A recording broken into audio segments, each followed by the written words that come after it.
Hello दोस्तों, जय हिंद, जय हिंद एवरीवन। दोस्तों आज के इस वीडियो में लिमिट का लेक्चर नंबर 13 देखेंगे, यानी लिमिट का 13वां लेक्चर देखेंगे। इसके बाद और कुछ लेक्चर आने बाकी रह जाएगा। इस लेक्चर में हम लोग बड़ा ही मजेदार टॉपिक देखने वाले हैं, और वो टॉपिक क्या है? तो वो है सैंडविच थ्योरम। तो चलिए बिना लेट किए स्टार्ट करते हैं। तो कैसे हैं आप लोग? ठीक है, चलिए हम लोग स्टार्ट करने वाले हैं सैंडविच थ्योरम। इसके कई एक सारे नाम हैं, जैसे कि इसको हम लोग सैंडविच थ्योरम भी बोलते हैं, या फिर इसको हम लोग स्क्विज थ्योरम भी बोलते हैं, या फिर हम इसको पुलिस थ्योरम भी बोलते हैं, या इसका एक और नाम है जो कि two police and one thief theorem है। मतलब इसके कई एक सारे नाम हैं। तो नाम से क्या मतलब है, हम लोग को मतलब है समझने से, है ना।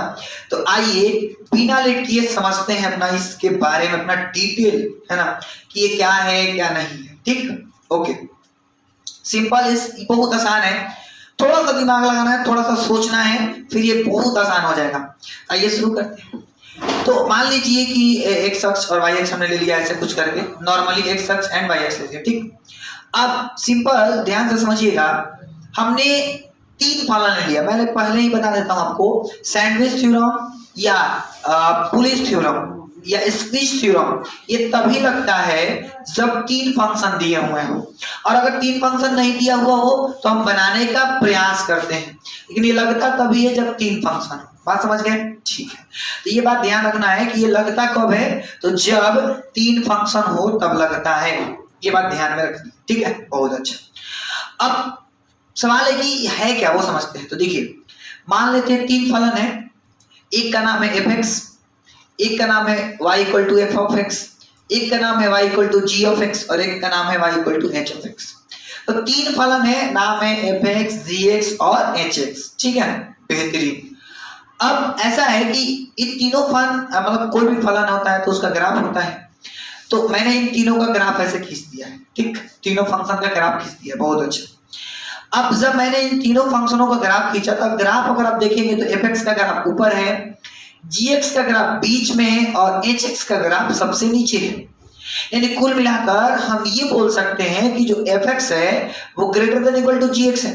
चेक कर लो कि यहाँ पर जो एफ एक्स है ना, यहाँ पर जो एफ एक्स दिख रहा है वो जो सबसे ऊपर वाला है वो जी एक्स से क्या है, बड़ा है। देख लो भाई, ये एफ ऑफ एक्स यानी बड़ा है, जी एक्स क्या है, बीच में है, और एच एक्स सबसे छोटा है। तो वही मैंने बोला कि F X greater than equal to ji x है, और G X greater than equal to H of X है। ठीक, तो ये बात ध्यान रखना है कि एफ एक्स जी एक्स के बराबर या उससे बड़ा है, और जी एक्स एच एक्स से बड़ा या उसके बराबर है। ठीक, तो ऐसे में हम बोल सकते हैं कि जो बीच वाला है ना, ये जो बीच वाला है वो एफ एक्स और एच एक्स के बीच में सैंडविच्ड है ना। आप कभी कभी खाए होंगे ना, ये सैंडविच में इसी ना होता है कि ऊपर से रहता है तो टमाटर वाला, वो सॉरी ऊपर से रहता है वो दो बर्गर वाला खाए ना, बीच में टमाटर वमाटर लगे होता है, तो यही बीच में लाल लाल टमाटर लगल है, लाल लाल टमाटर लगल है ना। तो ये सैंडविच हो रखा है किसके बीच में? एफ एक्स और एच एक्स के बीच में। कौन सैंडविच हो रखा है? जी एक्स। कहने का मतलब सीधा सा मतलब ये है कि अगर दो फंक्शन के बीच में कोई फंक्शन है तो वह बीच वाला फंक्शन सैंडविच हो रखता है किनारे वालों के फंक्शन के कंपैरिजन में। ठीक, ये बात ध्यान रखना है, बहुत अच्छा। अब दूसरी बात ये कि इसको चोर पुलिस थ्योरम क्यों बोलते हैं? देखिए, यहाँ पर दो पुलिस चल रहे हैं और जाकर एक चोर को बीच में जाकर पकड़ लिए, यहाँ जाकर पकड़ लिए, इधर भी दो पुलिस आ रहे हैं, यहाँ पर जाकर के पकड़ ले रहे हैं, यहाँ पर चोर को आकर के पकड़ ले रहे हैं। इसलिए इसको two police and one thief theorem भी बोला जाता है। क्या होता है आपको समझाता हूँ। नॉर्मली ये भी बताया कि जब दो फंक्शन के बीच में एक फंक्शन हो तो उसको हम लोग सैंडविच थ्योरम बोलते हैं। सिंपल। अब ये सैंडविच थ्योरम का क्या मतलब है और डिटेल में ये समझते हैं। इसका मतलब ये होता है कि जैसे आप यहाँ पर देखो, यहाँ देख लो, hence function fx is sandwiched between function fx and gx। यहाँ पर जो फंक्शन fx है, मैंने गलती से बोल दिया fx, फंक्शन जो gx है वो सैंडविच्ड हो रखा है, बीच वाला फंक्शन सैंडविच्ड हो रखा है f x and H x के बीच में। तो मैं बार बार बोल रहा हूँ सैंडविच का मतलब होता है कि जो फंक्शन बीच में है वो सैंडविच हो रखा होता है किनारे वालों के तुलना में, ठीक। तो यहाँ पर सैंडविच किसका हुआ है, जी एक्स का, किसके बीच में, तो F x and H x के बीच में। अब हम एक काम करते हैं, मान लेते हैं कि एफ जी एंड एच वास्तविक मानीय फलन है, तो किसी वास्तविक संख्या ए के लिए, है ना, संख्या सिर्फ आप ध्यान से सुनना, किसी भी वास्तविक संख्या ए के लिए अगर हमने limit extending to a f of x निकाला और उसका वैल्यू मान लीजिए एल आया, इसी प्रकार हम लोग limit extending to a h x निकालते हैं तो उसका भी वैल्यू एल आया, मतलब हमने जब इसका लिमिट निकाला, इस वाले फंक्शन की लिमिट निकाला, तो सपोज वैल्यू एल आया, है ना, सपोज क्या आया, वैल्यू एल आया, है ना, इसका मैंने निकाला एफ ऑफ एक्स का, तो वैल्यू क्या आया, एल आया, और एच एक्स का भी लिमिट निकाला तो भी वैल्यू एल आया। तो बाय सैंडविच थ्योरम हम ये कह सकते हैं कि जी एक्स का भी वैल्यू एल ही आएगा, यानी कि जो बीच वाला फंक्शन है उसका भी वैल्यू आपका कौन आने वाला है, तो उसका भी वैल्यू आपका एल ही आने वाला है। इसका क्या मतलब है, फाइनल कंक्लूजन ले रहा हूं। देखिए आपको 3 फंक्शन दिया रहेगा, है ना, 3 फंक्शन अगर नहीं दिया हो तो 3 फंक्शन बनाना है, ध्यान से सुनिएगा, 3 फंक्शन दिया रहेगा और अगर 3 फंक्शन नहीं दिया है तो 3 फंक्शन बनाना है, ठीक। उसके बाद आपको क्या करना है, एक बार किनारे वाला फंक्शन का लिमिट निकालना है और एक बार लास्ट वाले फंक्शन का लिमिट निकालना है।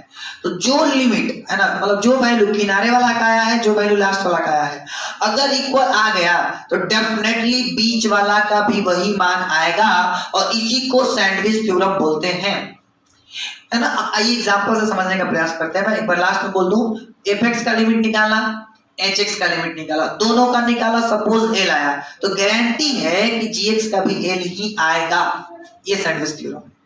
अब इसका क्या मतलब है, आइए अपन एग्जांपल से और क्लियर करते हैं। जैसे देखिए दोस्तों, एग्जांपल से आपको ज्यादा क्लियर, है ना, समझ आएगा, क्लियर कट समझ आएगा। देखिए सवाल है आपके स्क्रीन पर लिखा गया, अगर आप ध्यान से देख रहे होंगे तो सवाल कुछ यूं है कि यदि सवाल है कि यदि 4x - 9 यानी कि जो f ऑफ x है वो greater than equal to 4x - 9 है और लेस देन इक्वल टू इतना है, ठीक है। तो हम लोग को क्या करना है कि, और बोला है ना कि for all x greater than equal to 0 के लिए आप limit extending to 4f of x का मान निकालिए।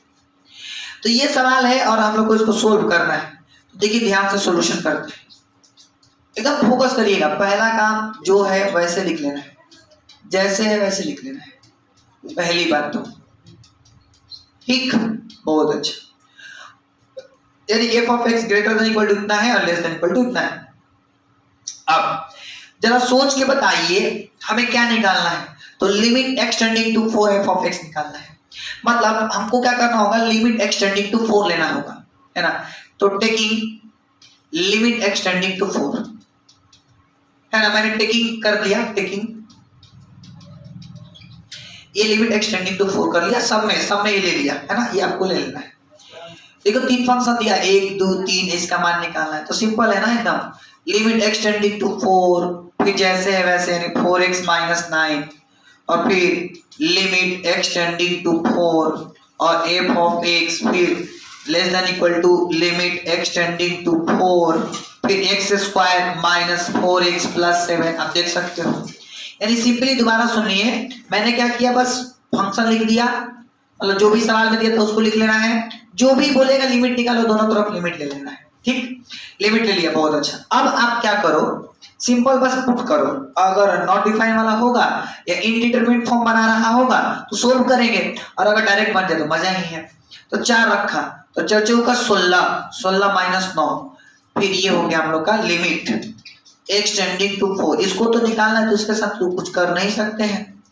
फिर 4, तो 4 चौका 16, फिर 4 चौका 16 प्लस का 7, देखो 16 से 16 खत्म, इधर 7 आया, greater than equal to limit extending to 4 f of x, और ये less than equal to 7, less than equal to 7।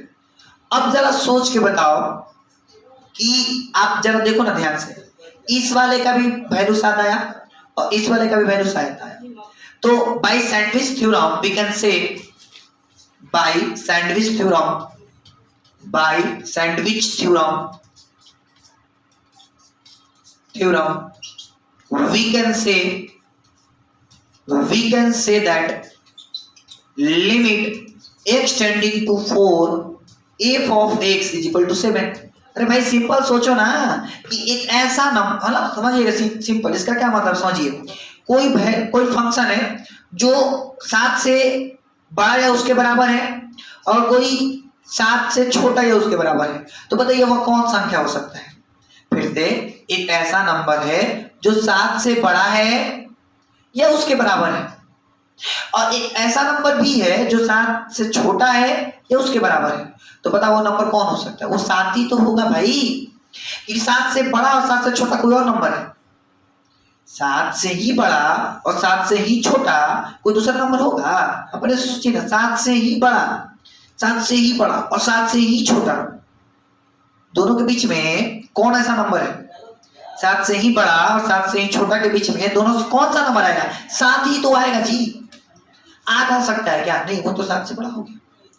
हम बोल रहे हैं ना कि एक ऐसा नंबर बताओ जो 7 से बड़ा हो और 7 से ही छोटा हो, इनके बीच में और लाई करता हो, तो कोई ऐसा नंबर है नहीं है, 7 ही होगा। इसलिए सैंडविच थ्योरम में बोला जाता है कि इसलिए सैंडविच थ्योरम में बोला जाता है कि अगर f ऑफ x का वैल्यू a लाया है और h का भी वैल्यू, मतलब hx का भी वैल्यू a लाया है, तो पक्का gx का भी वैल्यू a ही आएगा।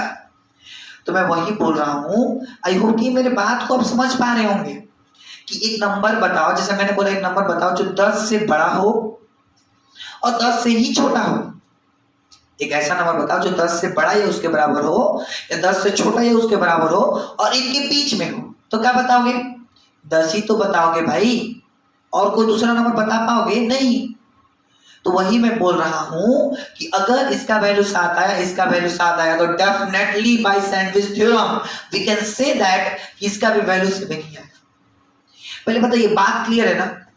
जल्दी बताइए, क्लियर है क्या? ठीक है, अगर क्लियर है तो चलिए एक और सवाल करते हैं। इस पर भी बल्ले बल्ले बोलते हैं, हल्ला हल्ला। अब की बार है 2x है ना, gx है greater than equal to 2x है लेस देन इक्वल टू इतना है। For all x then limit x tending to 1 gx निकालना है। तो मैं बार बार बोल रहा हूँ, पहला काम क्या करना है आपको, कमेंट मतलब वीडियो को पॉज करके, लाइव क्लास को पॉज करके आप इसका सॉल्यूशन आप कमेंट में करिए और फिर आप आंसर मैच करिए कि हमारा आंसर मिला कि नहीं मिला, या साथ ही साथ सॉल्यूशन कर सकते हैं। तो उम्मीद करता हूँ कर लिए होंगे। तो 2x greater than equal to gx है और less than equal to x के पावर 4 x स्क्वायर प्लस 2 है। अब जरा सोचो क्या निकालना है, हम लोग को ये निकालना है, यानी कि लिमिट एक्सटेंडिंग टू a लेना पड़ेगा। तो मैंने लिखा taking limit extending to a, एक लिखे ना, इधर हो जाएगा लिमिट एक्सटेंडिंग टू 1 और इधर से है gx, सॉरी 2x से gx नहीं है, इधर gx है, एक्सटेंडिंग टू 1 और यहाँ पर gx, फिर less than equal to limit extending to 1 x के power 4 minus x square plus 2। ठीक है, इतना हो गया। अब मैं क्या करता हूँ, लिमिट पुट करूंगा। अगर इंडिटरमिनेट फॉर्म बना तो सोल्व करने का प्रयास करेंगे, नहीं बना तो मत जाए। तो रखते हैं इधर, तो ये 2 आ जाएगा greater than equal to limit x tending to 1 gx less than equal to, रखिए 1 के पावर 4 1 के पावर 2 1 प्लस 2 कैंसल आउट, यानी finally 2 greater than equal to limit x tending to 1 gx less than equal to 2। अब जरा खोपड़ी लगाइए, भेजा लगाइए, दिमाग लगाइए और बताइए एक ऐसा नंबर जो 2 से बड़ा या उसके बराबर हो और 2 से छोटा या उसके बराबर हो और वो उसके बीच में ही हो, तो कोई ऐसा नंबर है क्या? नहीं, केवल और केवल क्या है, 2। तो सिंपल मैं वही बोला, अगर इसका 2 आया है तो डेफिनेटली जो बीच वाला का वैल्यू है वो भी हमारा इतना ही आएगा, यानी limit extending to 8 gx is equal to 1। Final answer 1 नहीं 2 है, सॉरी 2 है, ये आंसर है। बोलिए क्लियर है क्या? कमेंट करके जरा हमें बताइए आप क्लियर है क्या। आई होप कि आपको सैंडविच थ्योरम थोड़ा थोड़ा आ रहा होगा, अगर नहीं आता तो दोबारा देखिए, 3 बार देखिए, आपको आ ही जाएगा। मैं फाइनली बता रहा हूँ एक बार, और वैसे तो बार बार भी बताऊंगा, मैं बार बार बोल रहा हूँ कि सैंडविच थ्योरम का मतलब होता है कि दो फंक्शन के बीच में एक सैंडविच हो रखा होता है। इसका मतलब होता है कि अगर इसका वैल्यू कुछ आया है और इसका भी वैल्यू कुछ आया है और इस प्रकार से आया है कि ये दोनों बराबर है, तो gx का भी वैल्यू उतना ही आएगा जितना कि fx का है वैल्यू और जितना कि hx का है। यानी जैसे मान लीजिए fx का भी वैल्यू ये लाया, hx का भी वैल्यू ये लाया, तो सैंडविच थ्योरम के अनुसार gx का भी वैल्यू l ही आएगा। ये है बात, है ना। क्योंकि अपने से सोचिए ना, एक नंबर ए है जो यहाँ से पास हो रहा है ना, एक और फंक्शन जो यहीं से पास हो रहा है, तो जो तीसरा का पास हुआ वो भी तो यही से हुआ है ना जी, तीनों एक ही जगह से पास हो रहे हैं। तो सिंपल बात है कि भाई तीनों का तो मान समान आएगा ना। ये सैंडविच थ्योरम। ईमानदारी पूर्वक कमेंट करके बताइए क्या आपको समझ आया। ईमानदारी पूर्वक कमेंट करके बताइए क्या आपको समझ आया कि नहीं आया। आया, बहुत अच्छा। नहीं आया तो आप 2-3 बार देख लीजिए, आपको जरूर आ जाएगा, जरूर। अब देखिए इसका सॉल्यूशन नेवी में आ रखा है और अच्छे लोग को बैंड बच जाता है ये सवाल में। तो देखिए कई टाइप के सवाल होते हैं सैंडविच थ्योरम में, उसमें से एक टाइप ये है। आज याद रखना, अगर ग्रेटेस्ट इंटीजर का सवाल है ना, ग्रेटेस्ट इंटीजर का सवाल है और इसको नॉर्मल जब दोगे किसी व्यक्ति को तो गलती ही बनाएंगे। तो फोकस करो कि जब भी GIF वाला क्वेश्चन आए तो आप सैंडविच थ्योरम लगा सकते हो। और दूसरी बात, सैंडविच थ्योरम लगाएंगे कैसे, तो ये GIF वाले सवाल को करने का सिंपल मेथड याद रखना। आप लोग जानते हैं कि किसी भी नंबर का जो ग्रेटेस्ट इंटीजर होता है वह ग्रेटर देन x - 1 होता है और less than equal to x होता है। ये बात आप ध्यान रखना। यानी आप GIF वाले सवाल में ध्यान रखेंगे कि ग्रेटेस्ट इंटीजर x, ये बात आप, ये ग्रेटेस्ट इंटीजर का प्रॉपर्टी हमने सिखाया है, ये प्रॉपर्टी है, आप याद रखोगे, प्रॉपर्टी है, ये याद रखो। ये बात बताया है आपको बहुत पहले ही कि जो ग्रेटेस्ट इंटीजर x होता है वो ग्रेटर देन x - 1 होता है और less than equal to x होता है। यानी किसी भी नंबर का जब आप ग्रेटेस्ट इंटीजर निकालोगे तो इतने के बीच में ही लाई करता है। ये आपको जब हमने पढ़ाया था GIF तो बताया था, ठीक, ओके। अब ध्यान से सुनना, ये प्रॉपर्टी आप जानते होंगे। तो आपको मैंने बोला था कि सैंडविच थ्योरम तभी लगती है जब 3 फंक्शन हो। यहाँ तो है नहीं, लेकिन यहाँ से हम लोग बना सकते हैं। ऐसे कैसे, तो देखिए लिमिट नहीं, पहले से नॉर्मल लिखते हैं कि वी नो दैट हम एक बात जानते हैं कि जो ग्रेटेस्ट इंटीजर x है वो ग्रेटर देन होता है x - 1 and less than equal to होता है x। ये बात आप जानते हो। अभी तुम देखो कि हमें रियली में किसका वैल्यू निकालना है, तो हमें रियली में अगर देखा जाए तो नीचे x होना चाहिए ग्रेटेस्ट इंटीजर के। तो मैंने मतलब सब सारे टर्म्स में x से डिवाइड मार देता हूँ, डिवाइडिंग x, है ना, ऑल द टर्म्स मैंने x से डिवाइड मार दिया, ठीक है। जैसे ही डिवाइड मारा आप देखोगे तो डिवाइड मारते मारते ये x डिलीट, तो ये हमारा x डिलीट यानी 1 - 1/x हो जाएगा greater then greatest integer x/x और लेस देन इक्वल टू हो जाएगा 1। ये आपका हो जाएगा, मानते हो ये बात। देखो ये x अलग अलग कर दिया तो 1/x, x कट के 1 हो जाएगा और x कट के इधर 1 हो गया। अब आप देखो कि हमें इसका लिमिट लेना है और लिमिट कैसे लेना है, x टेंडिंग टू इन्फिनिटी की ओर जाना है। Limit x tending to infinity की ओर चाहिए, तो मैंने लिखा taking limit x tending to infinity. यानी मैं लिमिट ले रहा हूं जो इन्फिनिटी को टेंड कर रहा हो, तो मैंने ले लिया, ये हो जाएगा limit x tending to infinity और यहां से 1 - 1/x, फिर लिमिट पहले तो लिख देता हूं greater than limit x tending to infinity greatest integer x/x और इधर हो गया less than equal to limit x tending to infinity और यहां से हो गया आपका 1, ठीक, 1। अब आप लिमिट पुट करो। जब आप लिमिट पुट करोगे तो देखो ध्यान से, यहाँ पर इन्फिनिटी पुट किया तो 1/∞ किसकी बराबर हो जाता है, 0 के बराबर होता है। ये बात आपको तो बहुत पहले ही बता रखे हैं कि लिमिट x टेंडिंग टू अगर इन्फिनिटी हो और 1/x हो तो इसका आंसर 0 को अप्रोच करता है। ये आपको बताया ना कि limit x tending to infinity 1/x हो तो किसको अप्रोच करता है, 0 को।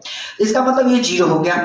तो अब मैं जब रखूंगा तो यहां से हमारा 1 आ गया, फिर 1 greater than limit extending to infinitive और greatest integer x by X और लेस देन इक्वल टू, ये भी इधर तो पुट करूंगा नहीं क्योंकि कांस्टेंट है तो बाहर हो जाएगा, तो 1 आया। क्या आया? 1 आया। तो आप देख सकते हो कि LHS साइड में भी 1 आया और RHS साइड में भी 1 आया, मतलब इस साइड भी 1 आया, इस साइड भी 1 आया। तो बताइए इन दोनों के बीच में वो कौन से नंबर आएंगे? 1 ही होंगे। मैं बार बार बोल रहा हूँ कि इधर भी 1 इधर भी 1, तो फाइनली बीच वाला का भी मान कितना आएगा? 1 ही आएगा। तो इसका आंसर आज से आपको डायरेक्टली याद भी रखना है, क्या होता है दोस्तों? 1 होता है। फिर से आपको मैं बार बार बता रहा हूँ, सैंडविच बोलता है कि अगर fx का वैल्यू l है, hx का भी वैल्यू l है, तो पक्का बीच वाला का भी वैल्यू l ही होगा। तो मैं भी वहां पर यही बोल रहा हूँ कि अगर इसका वैल्यू 1 है, इसका वैल्यू 1 है, तो गारंटी है कि भाई इसका भी वैल्यू 1 होगा। कैसे? तो by sandwich theorem, by sandwich theorem. बोल लो, कोई दिक्कत है? कोई दुख दर्द? क्लियर है बात? आई होप कि क्लियर होगा। अब आगे बढ़े। यस, तो आई होप कि क्लियर होगा ये चीज। तो मैं बार बार बोल रहा हूं, नॉर्मली सैंडविच थ्योरम तभी लगेगा जब 3 फंक्शन हो। जब तक 3 फंक्शन नहीं रहेंगे तब तक सैंडविच थ्योरम नहीं लगने वाला है, ये बात आप ध्यान में रखना। ठीक, आगे बढ़ते हैं। नेक्स्ट सवाल करते हैं, काफी मस्त और मजेदार फ्रैक्शनल पार्ट का सवाल है ना। मैं बता दूं, वेयर, सवाल में कुछ चीजें छूट गई हैं। Where denotes fractional part function, लिख देता हूं,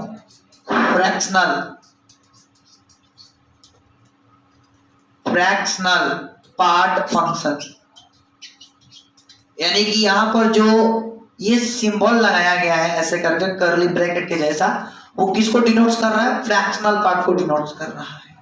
तो किसको डिनोट्स कर रहा है दोस्तों? फ्रैक्शनल पार्ट को डिनोट्स कर रहा है। ठीक, बहुत अच्छा। और एक फ्रैक्शनल पार्ट का प्रॉपर्टी होता है, ये बात आपको जाननी चाहिए, और प्रॉपर्टी ये है कि जो फ्रैक्शनल पार्ट होता है ना, वो ग्रेटर देन इक्वल टू 0 होता है और लेस देन 1 होता है। ये बात ध्यान रखना है, ये फ्रैक्शनल पार्ट का प्रॉपर्टी है, आप ये बात जानते होंगे। और अगर नहीं जानते हैं तो समझ लीजिए, fractional part greater than equal to 0, यानी फ्रैक्शनल पार्ट का जो मान होता है सदैव या तो 0 होता है, या तो 0 से बड़ा, या फिर 1 से छोटा होता है। ये बात ध्यान रखना। तो मैं बार बार चिल्ला चिल्ला के बोल रहा हूं कि सैंडविच थ्योरम तभी लगता है जब 3 फंक्शन, अभी तो 3 फंक्शन है नहीं, लेकिन हम लोग इसके प्रॉपर्टी से जान सकते हैं। तो देखिए, एक टाइप है सैंडविच थ्योरम का सवाल GIF वाला, और एक है फ्रैक्शनल पार्ट वाला, और एक क्वाड्रेटिक फॉर्म वाला। तो मैं तो तीनों तो करा दिया ना। और एक सीरीज वाला होता है। तो 4 वैरायटी के सवाल होते हैं, है ना। ये वैरायटी नंबर 3 है, यानी टाइप 3 मैं बोल सकता हूँ इसको, टाइप 3। और जो अभी अभी किए हैं ग्रेटेस्ट इंटीजर वाला, ये टाइप 2 है। ये क्या है? टाइप 2 है। और जो क्वाड्रेटिक वाला कर रखे थे हम लोग, वो आपका टाइप 3 था, टाइप 3 था। और एक होता है सीरीज वाला क्वेश्चन, जो कि अभी हम लोग करने वाले हैं। तो 3-4 वैरायटी के सवाल आते हैं सैंडविच थ्योरम में। तो शुरू करते हैं इसको। सिंपल है, आप पहले बताओगे, वी नो दैट, हम एक बात जानते हैं, और वो बात ये है कि जो फ्रैक्शनल पार्ट है वो ग्रेटर देन इक्वल टू 0 होता है और लेस देन 1 होता है। ये बात आप जानते हो, और अगर नहीं जानते तो सीख लीजिए, सीखना आपका काम है। ठीक, अब आप देखो, मेरे को नीचे क्या चाहिए? x, तो मैं डिवाइड कर देता हूं x से। तो 0/x greater than equal to fractional part x upon x और लेस देन 1/x। ठीक है, मैंने x से डिवाइड कर दिया। क्यों डिवाइड किया? क्योंकि हमें अपॉन में x चाहिए था। ठीक, अब यहां से अब देखोगे तो 0/x मतलब 0 greater than equal to fractional part x divided by x, और ये भी हम लोग का 1/x ही है, 1/x ही है। अभी अब देखो, अब हमें क्या चाहिए? हमें लिमिट एक्सटेंडिंग टू इन्फिनिटी चाहिए। हमें लिमिट एक्सटेंडिंग टू क्या चाहिए? इन्फिनिटी चाहिए। तो मैं काम कर रहा हूं कि taking limit extending to infinity. मैंने लिमिट ले लिया एक्सटेंडिंग टू जो इन्फिनिटी को कर रहा है। अब जैसे ही लिया तो देखो हमारे पास क्या हो गया? सिंपल, हमारे पास हो गया ये लिमिट एक्सटेंडिंग टू इन्फिनिटी, और ये 0 है तो 0 greater than equal to limit x tending to infinity fractional part x upon x और less than 1 limit x tending to infinity और 1/x, ये हो जाएगा। मतलब मैंने सिंपली क्या लिया, लिमिट सारे तरफ ले लिया और वो इतना आ गया। ठीक, जैसे ही ले लिया आप देखो इसमें 0 पुट करोगे तो 0 ही आएगा, क्योंकि इसमें तो कुछ पुट कर नहीं सकते, इन्फिनिटी पुट नहीं करोगे, कांस्टेंट टर्म है तो बाहर हो गया।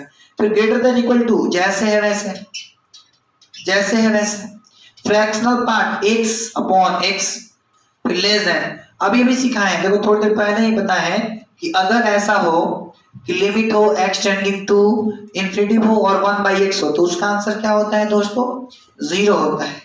अभी अभी सीखा है, तो बताइए इसका आंसर क्या हो जाएगा, 0 हो जाएगा। क्या हो जाएगा, 0 हो जाएगा। अब बताओ इसका भी 0, इसका भी 0, तो definitely we can say that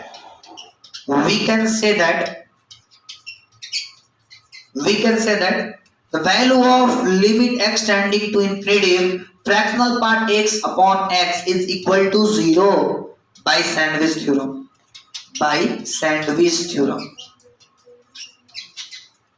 बताइए कोई दिक्कत?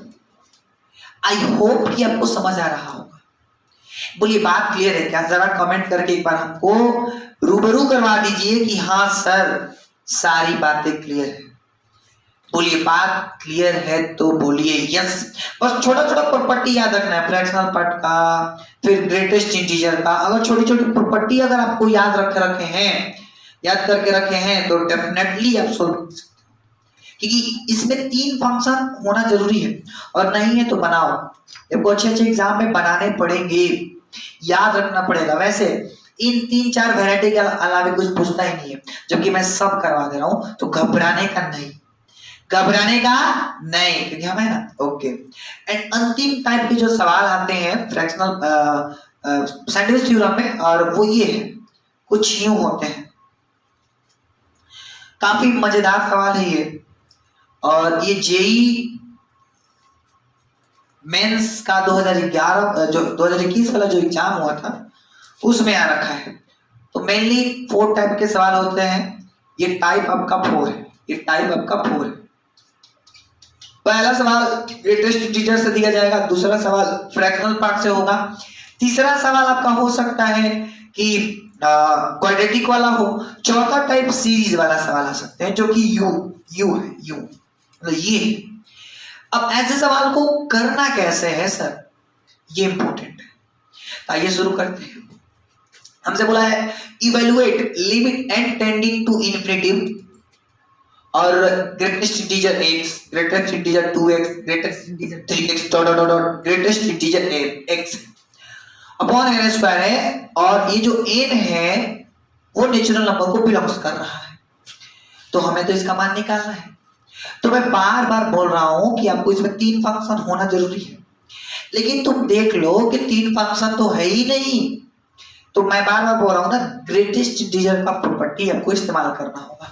कौन सा प्रॉपर्टी? ये प्रॉपर्टी आपको याद रखनी होगी बार बार। ये जो ग्रेटेस्ट इंटीजर x है वो आपका ग्रेटर देन x-1 होता है और less than equal to x होता है। ये बात आपको बार बार कान में खटकनी चाहिए कि हाँ ये होता है, ये ध्यान रखना है। तो इस वाले पैटर्न को फॉलो करेंगे और अपन सॉल्यूशन करेंगे। तो लिखेंगे वी नो दैट कि जो ग्रेटेस्ट इंटीजर x है वो ग्रेटर देन होता है x-1 से और लेस देन इक्वल टू होता है x से। तो जो रूल इसमें लागू हुआ है वही रूल इन सब में लागू होगा। अरे भाई जो GIF है वो सबके लिए तो ट्रू होगा ना, ये केवल इसी के लिए ट्रू होगा ऐसा तो नहीं है, सारे के लिए ट्रू होगा। किसके लिए ट्रू होगा? सारे के लिए ट्रू होगा। तो जब x के लिए है तो 2x के लिए भी वैसे ही होगा, यानी 2x greater than 2x-1 less than equal to 2x। 3x के लिए भी वही बात होगा, 3x के लिए भी वही बात होगा, greater than 3x-1 less than equal to 3x। ऐसी डॉट सबके लिए होगा, इसके लिए भी वही बात होगा, है ना, यानी कि nx greater less than equal to nx and greater than nx-1 होगा। बोलो बात क्लियर है क्या?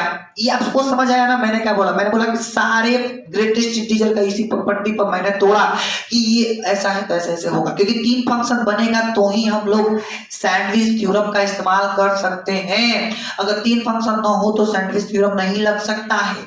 और मैं बता दूं दोस्तों, मेरे प्यारे दोस्तों, कि ये जो सवाल है ना विदाउट सैंडविच थ्योरम सोल्व करना बड़ा ही मुश्किल है, बड़ा ही मुश्किल है, बड़ा ही मुश्किल है। अब आप सुनो ध्यान से। अब देखो सबको जोड़ा गया है, ठीक है। आपको नॉर्मली क्या करना होता है ना, नॉर्मली आप लिख दीजिए, ठीक है। देखो सवाल ने पूछा क्या है भाई, सबको देखो जोड़ा है, हम भी जोड़ेंगे। चलिए सबको जोड़ते हैं। मैंने इसको जोड़ा तो greatest integer x plus greatest integer 2x plus greatest integer 3x plus dot dot dot dot plus greatest integer nx, ठीक। लेस दैट इक्वल टू इन सबको लिखेंगे यानी x plus 2x plus 3x plus dot dot dot plus nx, ठीक।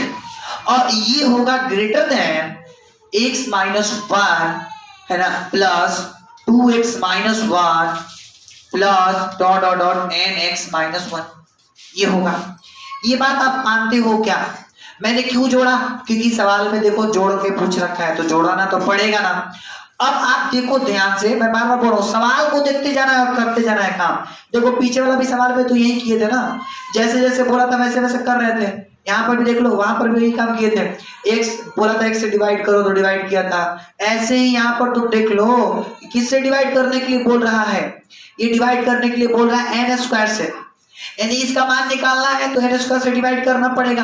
तो मैंने ना सब में n स्क्वायर से डिवाइड लगा दिया, n स्क्वायर से डिवाइड कर दिया, इसमें भी, फिर इसमें भी n स्क्वायर से डिवाइड कर दिया। यही प्रॉब्लम है, थोड़ा सा दिमाग लगाना है। चॉकलेटी सवाल है, मस्त मजेदार सवाल। n स्क्वायर से मैंने डिवाइड कर दिया सब में, ठीक, डिवाइड लगा दिया, बेहतरीन। अब आप देखो ध्यान से, बस थोड़ा सा दिमाग लगाना है। अब आपको क्या करना है, तो सिंपल इतना तो हम लोग कर लिए, यहां तक कर लिए। अब आपको क्या चाहिए, limit n tending to infinity चाहिए। तो सब में लिमिट ले लेंगे, limit n tending to infinity ले लेंगे। तो मैंने लिखा कि taking limit n tending to infinity. जैसे ही लिमिट लिया तो देखो सब में लिमिट लग जाएगी, इसमें भी लिमिट लग जाएगी, इसमें भी लग जाएगी और इसमें भी लग जाएगी। थोड़ा सा बातें हो रही है लेवल की, तो थोड़ा सा दिमाग लगाना पड़ेगा आपको।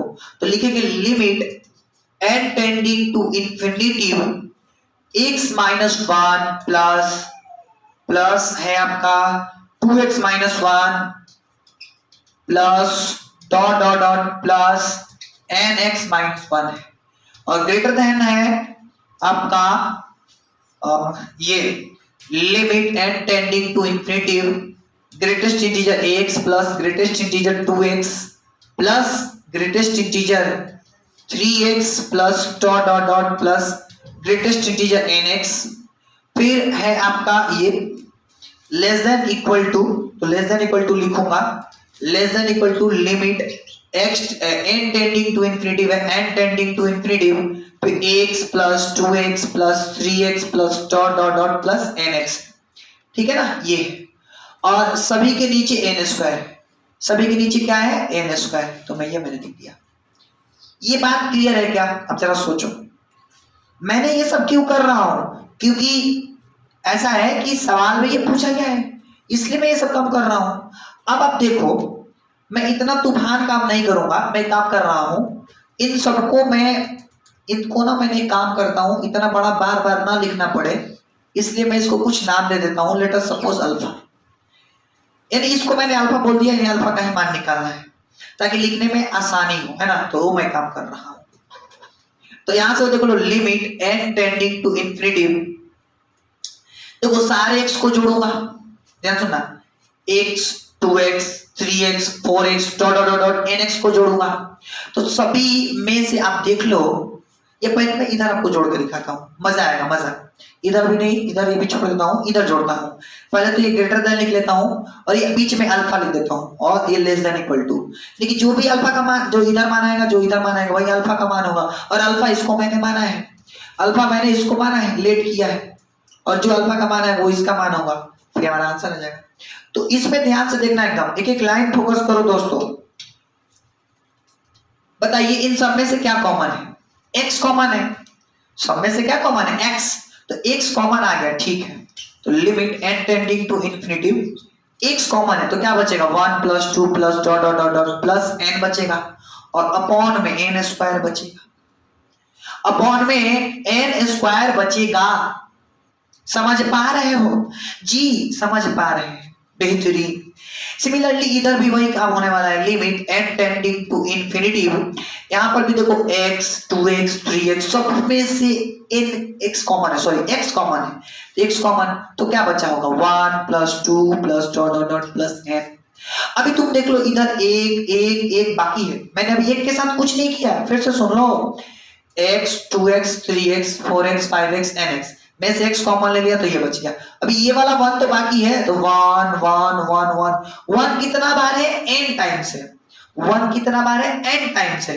तो उसको जब हम लोग ऐड करेंगे तो माइनस का n आएगा, और नीचे क्या लिखना है दोस्तों? n स्क्वायर लिखना है। क्या लिखना है मेरे दोस्तों? n स्क्वायर लिखना है। बोलो बात क्लियर है ना? ठीक है।